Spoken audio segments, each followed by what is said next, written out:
Sanibonani Lochani Makai Kamalami Migunene, and you're watching Teen Gospel Live. And today's quote is from Hebrews 13 verses 5, and it says, "Never will I leave you, never will I forsake you." My name is Lindo Guhle Malimela. Such powerful words, Lindo. Now today we are all about health and fitness, and our topic is body changes, also known as puberty. Mara, what is this puberty, Lindo? Good question. Okay guys, don't worry, don't fret. Our question will be answered by our guests for today with Dr. Palisa and Bonolo Marks. But before we can meet them, we have to start the show off with a bang. Teen Gospel Live. Teen Gospel Live.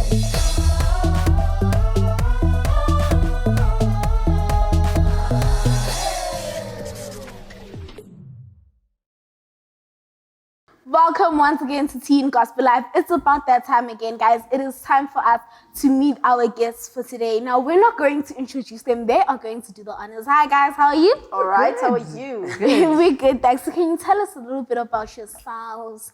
All right, I'll go first. Sure. My name is Bonolo Marks. I do events and weddings, flower arranging. But for this year, I'm a first-year theology student. Okay. Yeah. Levels. I'm Palisa Muchwadim. I am a doctor, I think, sometimes. I'm a doctor by profession, yeah. Okay. So, as per our topic of today, what is puberty?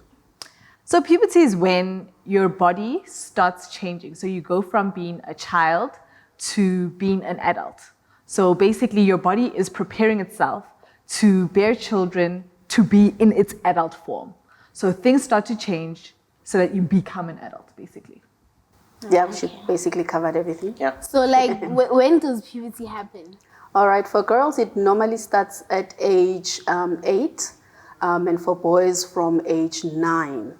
But it, of course, varies because of the food that we eat and the nutrition that we give to kids. So sometimes it can be earlier than expected. Sometimes it can be late, what we call the late bloomers. Yeah, those that get it much later. It can be a health issue or it can just be hereditary. Okay. So, what are some of the changes that happen during puberty? So it's different for guys and for girls. So each sex basically goes through different changes. So for the girls, both sexes actually you have the growth spurt, so you grow taller. For the girls, you have the hips, the butt, the boobs starting to develop, and there's a bit of a drop in the voice. But for the guys, it's the major drop in voice, that's when they start crackling. And then there's the height change as well. And then there's also the changes in the private areas. So the sizes in the private areas actually changes. Yeah, and to add on that, actually, there's also changes even in bone density because of the hormones. The boys now, the pituitary gland excretes what we call testosterone, and the girls estrogen. So basically, your eggs will then start to actually produce, which we call menstruation. So it's a little red friend that comes for 3 days, and sometimes it can be for 7 days. So a girl at that time needs to be hygienic, must take care of herself. So she would then need to use a pad because then she's ready to actually have a baby. Also, there's a misconception that if a girl does not have a period yet, she can't fall pregnant. But she can vouch for me that sometimes the egg is already on the way, and if that girl has sex, she will fall pregnant. Yeah. Just on that topic, just before we move away from, guys have a similar or somewhat of another fluid episode. So they usually have their wet dream. So what happens then is they'll have a dream and they wake up in a puddle, but it's actually just semen that's come through. So it's like sperms for the first time coming through to basically make sure that the pathway is empty, but also that they are able to produce sperm, semen, and everything. All right, and another thing, the girls and the boys, of course, will start having pubic hair. So it'll actually be the hair on the private parts. And there'll be also underarm odor, so they actually have to start using roll-on to make sure that they are hygienic and they are clean. And acne and emotions. There's a lot. Yeah, I guess also And facial hair. and facial hair. I guess also it's the moods also that come Yeah. along with it. Remember, Yes. with the hormones imbalance, this child is actually finding out who they are, and they're not sure how to deal with all this. It may be overwhelming for them as well. So some of the people they close doors and sleep in their rooms and don't want to talk to anybody. Others get the energy and they're into sports and they are talkative. Others just shut down. So it's a really a period where, as parents, we really need to look at our kids and teach them accordingly, because this is it's not like a one day thing. You constantly have to teach them every day. I have an 8-year-old, so I tell her and teach her what is fit for her age. And I've already started telling her about sex. You see, because when we grew up, we didn't speak so freely about sex. Other things we found from friends, and that's the problem now, because now you are misguided. You are misguided, you're not sure exactly. And some of the things you guess them. And I guess also with the issue of so much information overload, it can really be confusing. So it's up to us as parents to take our kids step by step. And up to us as kids to kind of also have an idea of what's happening, so that you know that if I'm feeling moody or if this is starting to happen, it doesn't shock you, it doesn't take you by surprise. You have a feeling that at least now I'm starting to go through puberty and these are the changes that will begin to happen. Yeah, and I think also what's important is to actually explain to your kids that these are the things that are gonna happen, bodily changes. Because sometimes if no one tells you anything, you wake up and you are not sure what is happening. Like in our time, if you just saw a menstruation and no one told you about it, then you are not sure, what do I do with this? So it's very, very important and key for us as parents to tell our kids step by step and exactly what's going to happen. And I guess with the information that's there, there is no point in hiding, as our old folks did. So right now we're going to take a quick video call from one of our viewers at home. Good day, everyone. My name is Nomfundo Mthweni. I'm from Mpumalanga in Witbank. So I have a question. Does everyone go through puberty? Yes, everybody should go through puberty. If you don't go through puberty, then it means there's something wrong. Because remember, you cannot remain a child forever. You need to transition into adulthood somehow. So if it happens too late, or if it doesn't happen at all, then it means something is wrong. So if by age 16 there are no puberty changes happening at all, then you should actually see a doctor, because it means something, some way, is misfiring. Either it's in the pituitary gland, as Bonolo mentioned, or it's in the ovaries or testes, but there's something going wrong and we need to find what's wrong. Yeah, because you do get cases where a man is a grown man, but they have an IQ of a 10-year-old. It means there's a, yes, it happens. It does happen. So it means that the stage is somewhere. It could be a stage that was skipped, but there's definitely something not right that has occurred there. So you also mentioned that by the age of 16, if nothing is happening, you should consult a doctor. When are we fully developed? So there are different stages of development. There's your physical development. Bonolo's already mentioned it starts at around 8, 9, but it's a range. Some people start at 8, some people start at 9, but we kind of go 8 to 12, 8 to 13, Yeah. So our bodies fully develop for boys around 17, 18, for girls around 15, 16. But mentally, our brains are actually not developed up until the age of 25. Wow. So your body might be fully grown, but your brain is still catching up. So your emotional intelligence, your decision-making, your reasoning capabilities only fully kick in at 25. So some people are a bit delayed.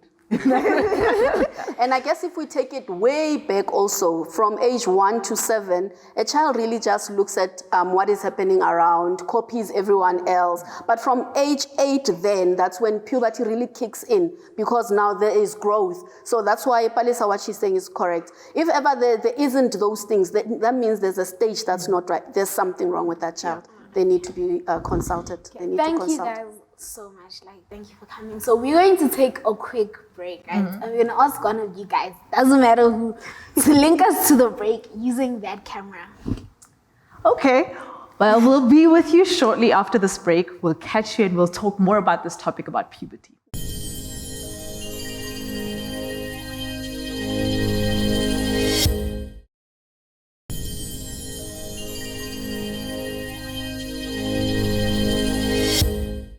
watching Teen Gospel Live, and the topic for today is puberty. We encourage you guys to communicate with us on our social platforms using the hashtag TG Live, hashtag spiritual growth. And we're still picking our guests' brains about today's topic and actually learning more about today's topic. So, we're getting to know more about puberty, and we're bringing in Jesus to the mix now. Okay. How was Jesus' early life during puberty? That's actually quite interesting. You know, the Bible is quite silent on a whole lot of life from Jesus. I mean, we hear just Luke 2:52. Jesus grew in wisdom and in stature, and he grew with the love of men. But the first time we actually hear about Jesus in terms of growth, it's when he was at the temple and he was age 12. Yes. Now, we must understand the background there with the Jewish culture. When you are age 12, you are considered a young man. So that's why they took him there in the first place, to the synagogue. All right? So we would then assume, because remember, the Bible tells us straight that Jesus never sinned. So we would then say that, because remember, puberty is natural. It's how God has made us. All right? So it came naturally to him and he accepted it, and that was that. I mean, just on what Bonolo was saying now, Luke 2:52, we can actually gauge from that Jesus did go through puberty. He grew in wisdom, so that's the brain maturity that we're speaking about, and in stature, height. He had a growth spurt. And we see in that temple scene that Jesus then begins to figure out who he is, which is one of the major things in puberty, developing or understanding who you are. So as he grapples with that idea, he's able now to think about some of the things that he wants to do in the future, what his purpose is, etc. So we see that from that tiny window, Jesus did go through puberty. And in that pubertal stage, he was still in favor with God and man. So it shows us that it's possible to be a teenager going through puberty in favor with God and man. Yes, and again, thanks, Palisa. The issue of adolescence, it can really be confusing also. But you see, with Jesus, he sets a clear record that he practiced purity, and that is what God is calling us to do. And what exactly can we learn from Jesus during this stage of his life? I think we can learn that the changes that we go through, the bodily changes, the emotional, don't actually have to drive our decisions. Our decisions are based on principles that we must choose to apply. So we hear, once again, like Bonolo was saying, Jesus never sinned. So Jesus had, I guess, urges, he had ideas, he probably had mood swings. And yet in all of that, he never lashed out on anybody. It was never licensed for him to go through basically something crazy and go through a phase. For him, he must grow in favor with God and man. His choice was first to grow in favor with God, and that then governed his choices. And I think that's one thing that we can learn. When I'm going through puberty, when I'm going through changes, I don't have to be, people always speak about the adolescence phase as, hey, teenager. I don't have to go through that phase. Although my body is changing, although my thoughts are changing, although my desires are starting to change or go in a different direction, I can choose what I choose to focus my attention on and basically redirect, my thoughts, although still not falling into sin. Thank you, guys. Thank you so much. We're not done with you guys yet.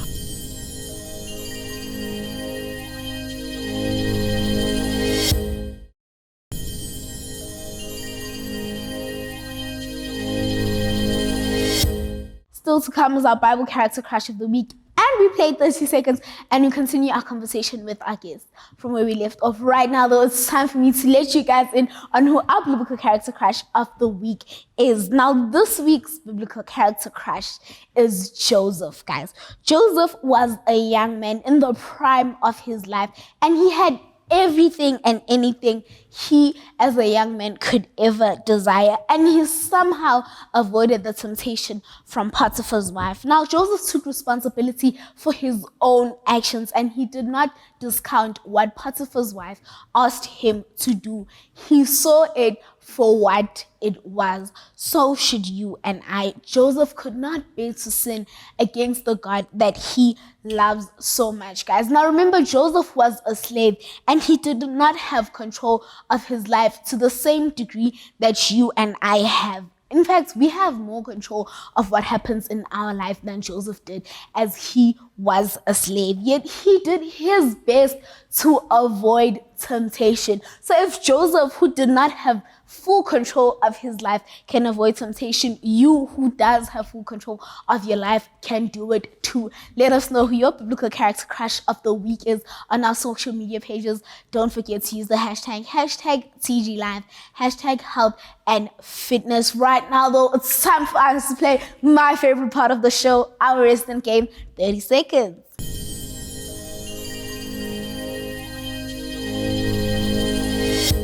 Sanibonani babukeli emakhaya. It's that time again where we play a game of 30 seconds. So right now we have team guests, and the category they chose earlier was women in the Bible. So Dr. Palesa will be describing. You can do it. You can do it. Okay, wait, but Are you ready? Are you ready, guys? okay. Born ready. And your time starts in 3, 2, 1, go. Okay, one of David's wives. Abigail, Yes, another one of David's wives, but this one is Solomon's mom. Solomon's mom, that would be Bathsheba, Yes, harlot lady, queen. Queen of Sheba, No, harlot. Ahab's wife, Yes, Jezebel, yes. Mother of Moses' sister. Miriam, One of the daughter-in-law of. Mary, No. And their time is up, guys. And their time is up. And the clock is ready, and our time starts in 3, 2, 1. Go, Owami. Okay, they mentioned the wife of Abigail. David. He wanted to kill baby Jesus. Herod. He's the soon coming king. Jesus. He held the people of Israel captive. Pharaoh. He was the wise king. Solomon. Okay, and then I don't know the other one.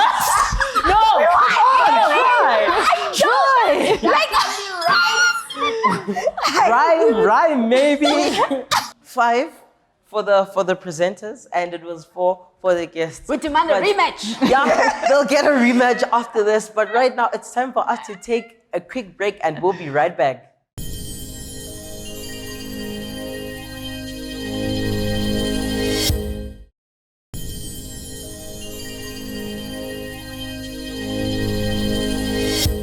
Welcome back to Teen Gospel Live, and the topic for today is puberty. And the question for today is, how was your puberty experience? So we're still continuing with the interview, and we're still finding out a little bit better about puberty. So, what are premarital sexual activities? Premarital sexual activities. All right. Okay, from the word married, marital, we know premarital, then it means this couple is not yet married. Yeah.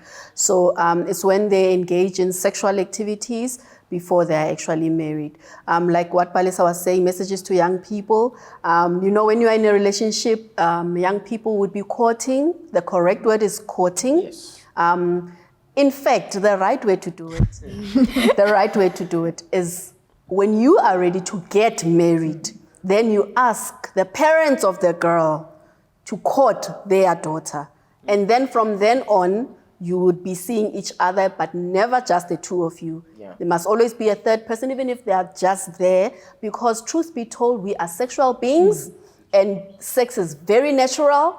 And when you begin to like each other, naturally you are attracted to each other. So premarital sex is to have sex when you are not yet married. Yeah, so when God designed the whole system of mankind, he knew that at this specific time when your body is ready, you're going to be drawn to another person.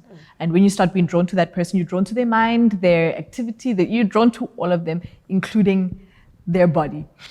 So when you jump a step, basically like Bonolo was saying, jump a step, and before actually having the commitment of marriage, and then engage in the activities of marriage. That's basically what premarital sex is. Okay, so And you know the danger of premarital sex, sorry to just jump in there, is that sometimes you're not even emotionally ready. I mean, it takes a lot. It's not just, oh, well, we're just gonna sleep and that's it.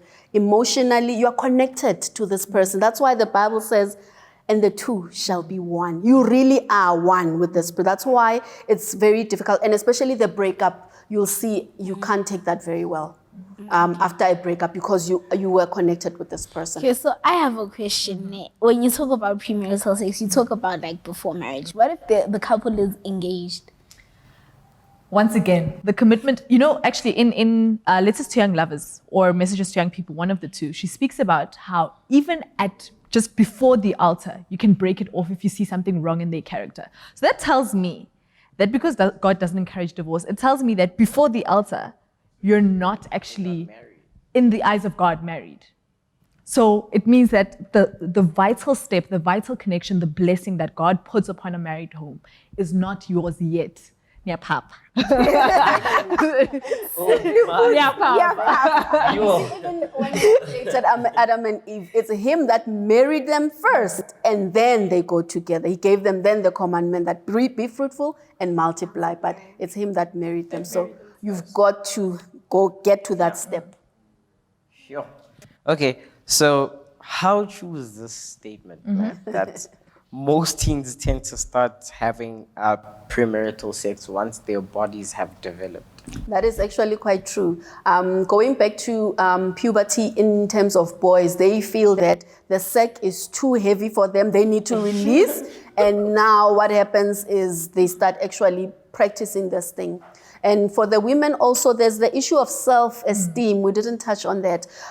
She wants to feel beautiful. She wants to feel loved. She wants to feel, and sometimes she looks for those things outside instead of, asking God to connect with her. She would be looking at it from relationships. And unfortunately, that's when clever guys will take advantage of her. I mean, it's prevalent, but it doesn't have to be. And I think that's the thing. We hear everybody's having sex and we think, then I should be. Like, I mean, why wrong with exactly? me. And this is why I spoke about letting God's word govern your decisions. Because you do, like she said, you want to feel special to somebody, and somebody says, listen, if you sleep with me, I will give you my heart, my all. And you think, should I barter that? Yeah. So it's really, really important to let God's word govern you, and to know that just because everybody's doing it, doesn't mean I have to do it either. Yeah, and just to add on that, there were two guys. I was doing something at the university, and they actually made him feel bad that, oh, you are a virgin, and they laughed. And I said, it's okay to be a virgin. It's okay to be a virgin. So that's why I said to you guys, make sure that what you read, what music that you listen to, so that your standards are set. So even if somebody can say, oh, well, you're a fool for not engaging in this thing, you stand your ground no matter what. Especially for guys. I'm going to say it like this because with girls, we have the societal pressure that virginity must be maintained. But we don't have that same standard for guys oftentimes. It's like, exactly. And because of that, you feel as though, then I might as well just. So you also need to make the decision that just because I'm a guy and nobody will know that I've actually done the deed, because with girls, I mean, somewhat people can find out if you fall pregnant. Yes. But as a guy, you should also say, I'm a Christian. Christianity isn't just for girls. Being biblical isn't just for girls. So I'm a Christian, and this is going to be the standard by which I live. As to whether I suffer ridicule, which will happen both ways, but especially for guys, it will happen, but you must know what your standard is.